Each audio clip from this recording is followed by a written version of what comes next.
episode 111. Are these comics going to make good film and television shows in the future? We got Superman, we got the Ultimates, and we have Void Rivals. Let's check them out right now.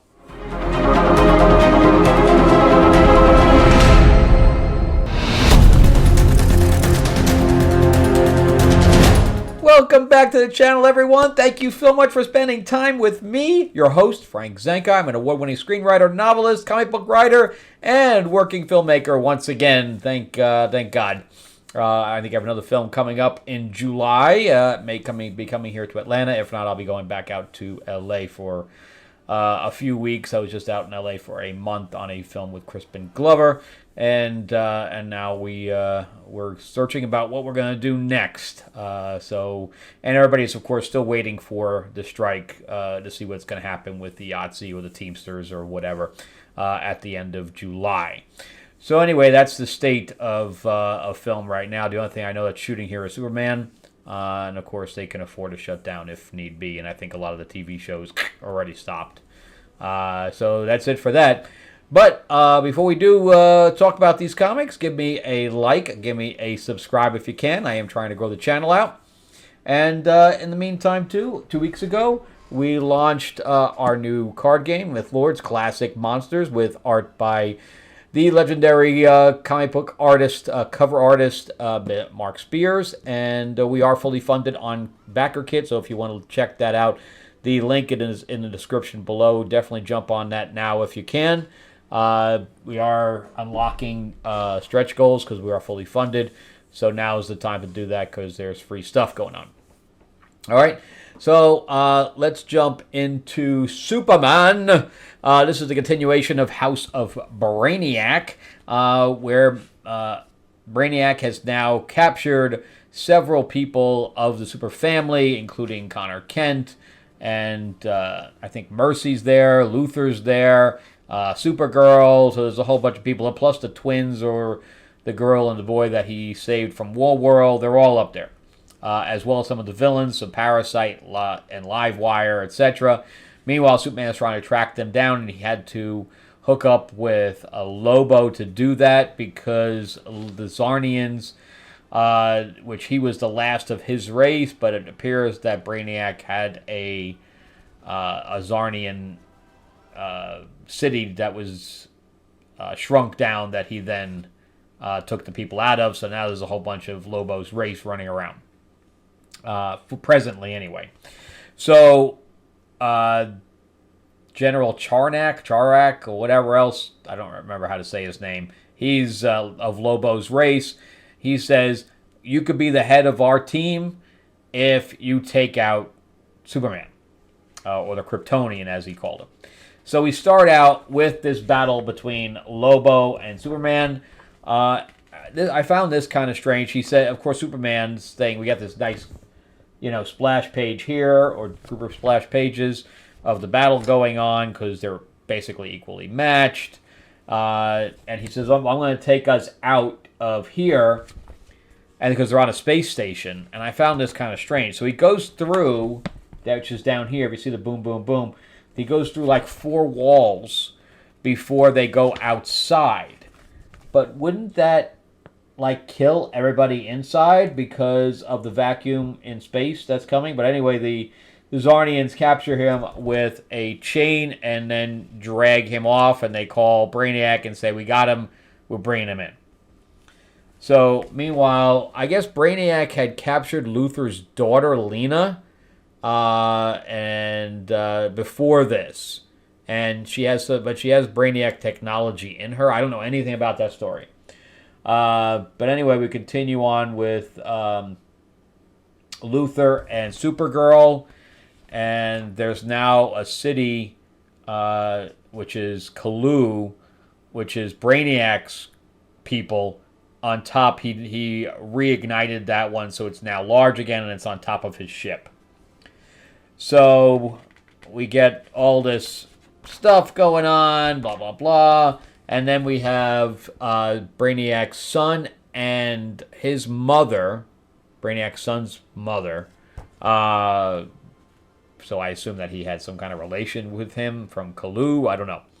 But anyway, they come in, guns blazing, and they present Superman here.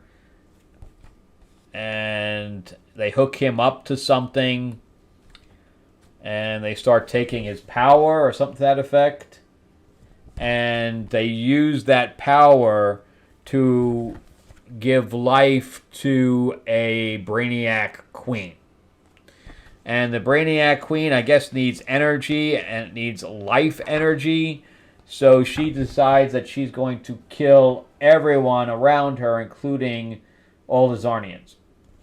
So she's left with just a big pile of bodies on the ground. And I guess she's still hungry. So she needs to go on a diet already. So that's it for that.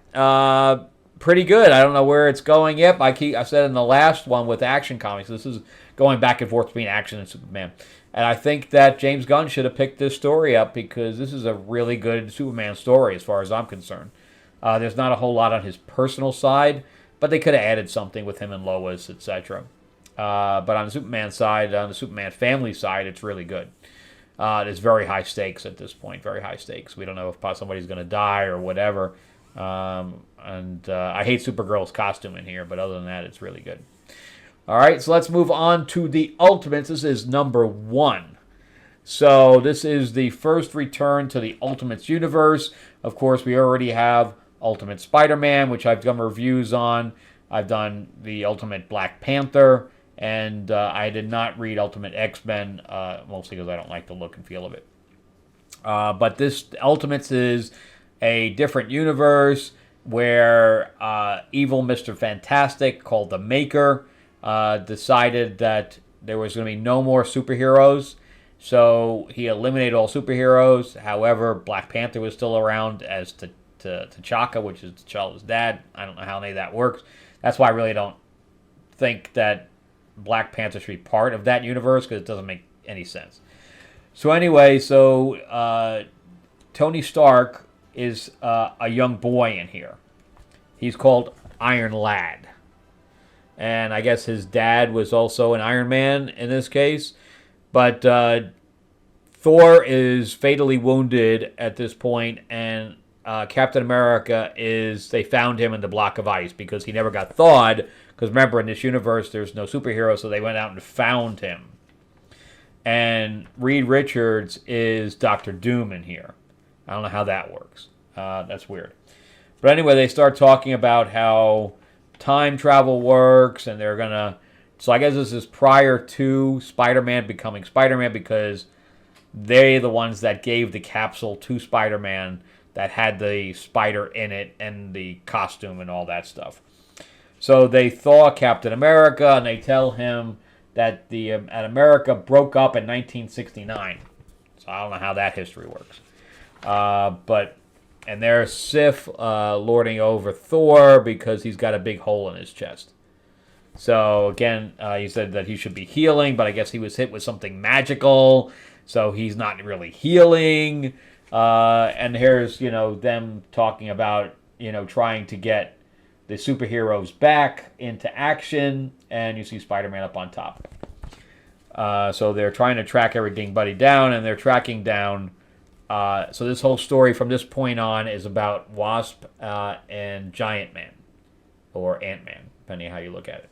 But anyway, they're exterminators, so they go in to exterminate what they think is going to be either rodents or insects. Instead, there's a family of moloids there, and the guy's like, technically they're not people, so you could kill them. He's like, I'm not going to kill people that have a family. So Iron Man shows up in front of their van and says, you were meant to be great, you were meant to be superheroes. And Ant-Man knew about this capsule and never told Janet. And Janet's like, no, I want this. And he's like, I don't know, blah, blah, blah. And they all show up there. And she says, I'm gonna do it, whether you do it or not. And we get this splash page of all these villains showing up, etc. And, oh yeah, it's like Captain Britain, but he's French. I'm not sure how that works. But anyway, Janet takes it during this whole thing going on, and she becomes Wasp, and she immediately knows how to use her powers. And I find that really hard to believe. But again, we have this battle going on here because they're time traveling. I tell you that in superhero stuff, I hate time travel. It's completely overused, and I'm just tired of it.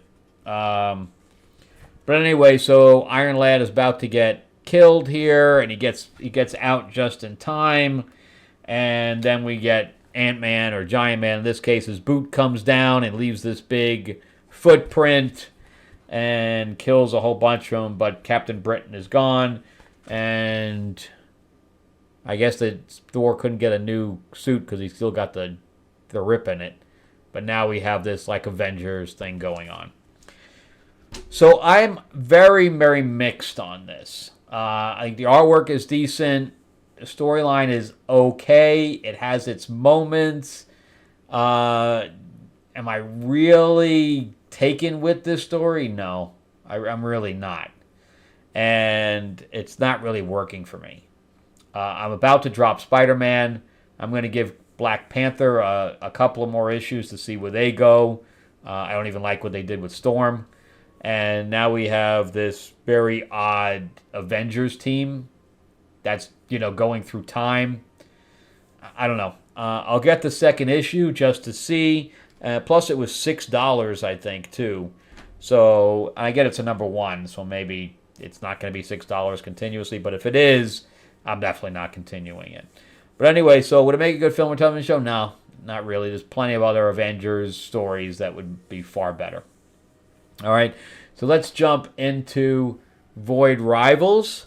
So this is the story of kind of like Enemy Mine. So you had two warring alien entities that were all on like the same kind of rotational space station. They kind of divided it in half. And their water supply was running out, so they had and this was done by Robert Kirkman, the same guy who did Walking Dead. So he wrote all the Walking Dead stuff. But anyway, so there was like a meteorite that could be melted down into water. So both of these alien groups sent their best pilots out, and they ended up fighting and crash landing. And then when they take their helmets off, one's a male, one's a female, they realize they actually are the same species, and they've been warring forever, and they didn't realize it. So, but the other side of the coin is that their leaders knew it and are somehow communicating with another, but somehow keep this battle going for whatever reason that we're not aware of yet. So she turns on him when they go back, because they kind of create a ship together to go back. She takes him out and takes him back to be prisoners, but when she tells her dad, because she's also the princess there, she tells her dad that she saw his face. He imprisons her. They get out. This is all a big thing. It's only on, number 9? See how much stuff goes on? So they escape, and they want to go back to his kingdom now, because obviously they're burned on hers. So they have to traverse this wasteland between them, and the leaders send out an assassin to go kill them. So she gets impaled at the last episode.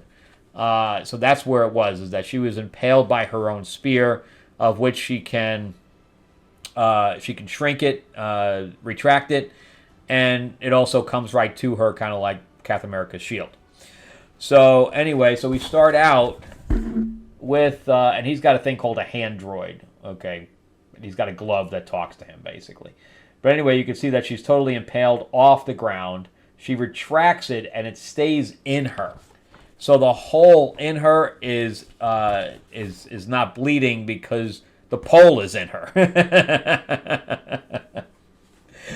So she continues to walk, but with his help. And then we get this weird thing about the original guy that captures them. And I guess he has no family. He had a family, and then he's like, oh, I forgot that I'm alone. So I don't know if his family died or whatever. But that's all we see is that 2 pages, so there's something else going on with that. But anyway, she faints completely, so he picks her up over her shoulder, and he's like, "Don't take this personally," even though she's out cold. She can't hear him. He's like, "You're heavy." So he carries her to where they were supposed to go. I guess he had been here previously, and whatever was there helped him, and it ends up being a transformer. And you guys can tell me, because this is all part of the Energon universe. I don't know if that's Wheeljack or something. I don't know really much about the Transformers enough to tell you who that is. But he's like, "Oh, she's human. I can't." He's like, "Well, you helped me at one time." He's like, "Yeah, but I think I remember you, but you weren't hurt that badly. I can't fix her. I don't know human anatomy enough to fix her." And then all of a sudden, the assassin shows up, and he's like, "Who's that?" And he's like, "That's the guy going to kill me." And so he and I'm just going to call him Wheeljack end up fighting. So he's like, "Hey, little guy," and he's like, "I'm not going to take you." Look, he stops the sword from stopping him. He's like, "I'm not going to underestimate you again." So this battle continues, even though he's tiny compared to the Transformer, and she's not doing well. And he finds this glowing thing. He's like, "I wonder what this does." I don't know if it fell out of her pocket or whatever else.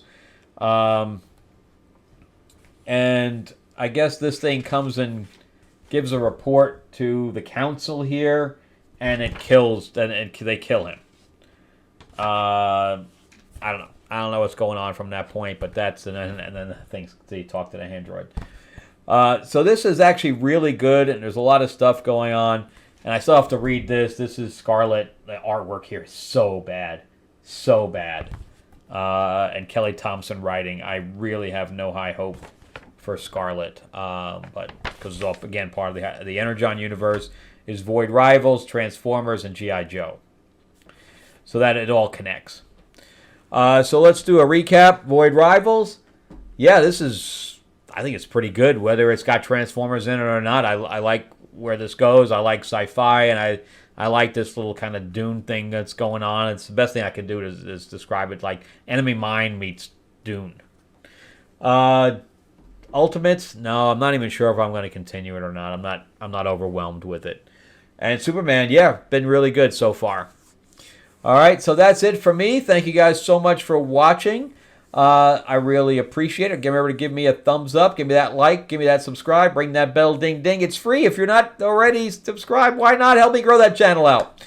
And remember, too, that in the description below, we have the link where you can go sign up and pre-order your copy of Mythlords Classic Monsters, where you can play as the very classic monsters, meaning Dracula, Frankenstein, Wolfman, Creature from the Deep, and we just unlocked a 5th character as well.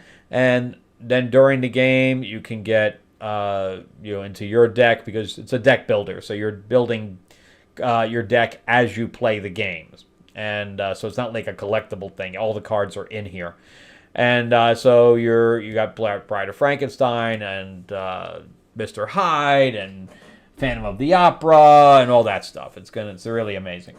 And then we also have the expansion where you can play as, this is all from Wizard of Oz, as Dorothy and Glinda, and all those other characters are in here too. Scarecrow and the other witches and Cowardly Lion and even Toto. So definitely check that out in the description, and you can just click on the link to Backer Kit, and that's where it is, kind of like Kickstarter. All right, thank you guys so much for watching. Check out some of my other videos, and I'll see you guys on episode 112. We're getting up there. I'll talk to you guys soon. All right, bye-bye.